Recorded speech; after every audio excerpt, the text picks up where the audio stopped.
Good morning, everyone. Welcome to Coffee with the Pastor. Well, today we're day 4 of discussion of the threshing floor and the presence of God and how God is shifting us.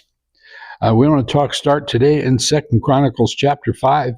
And I love that this chapter. I mean, everybody is 2 Chronicles chapter 7 is a refrigerator magnet verse, but 2 Chronicles 5 comes and they're preparing the temple, and they're bringing the furnishings in, and the priests bring in the Ark of the Covenant, God's presence.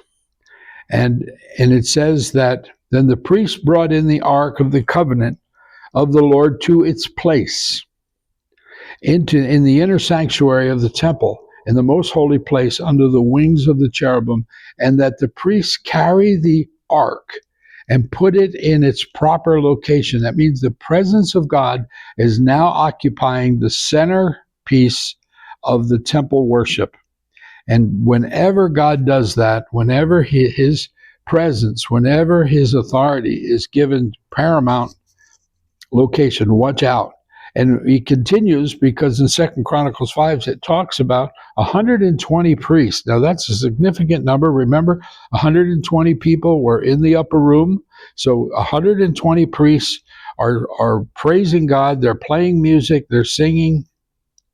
And all of a sudden, it hits a place where they're in one accord, where it could be just for a moment. It doesn't say to us that they were there for an hour. It could have been just a moment or two. And the presence of God comes in, and the house of the Lord was filled with a cloud, so that the priests could not continue ministering because of the cloud. For the glory of the Lord filled the house of God, where the priests were pinned to the floor. The priests were pinned up against the walls. They couldn't minister because the glory cloud filled the temple. Amen.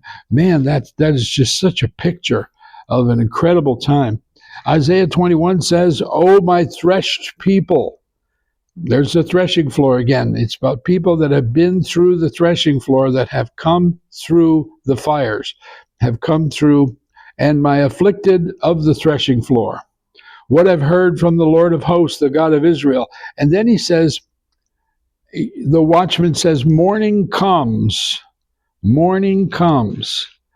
just like in Psalm 30, where it says, weeping may endure for a night, but joy comes in the morning.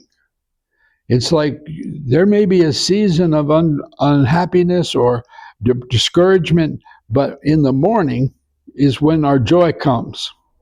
And he continues by saying, you have turned for me my mourning, my outcries into dancing.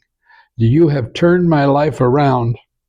I was desperate, I was discouraged, but now my life is turned around because the joy of the Lord has come in the morning. God bless you, and we'll see you again next time.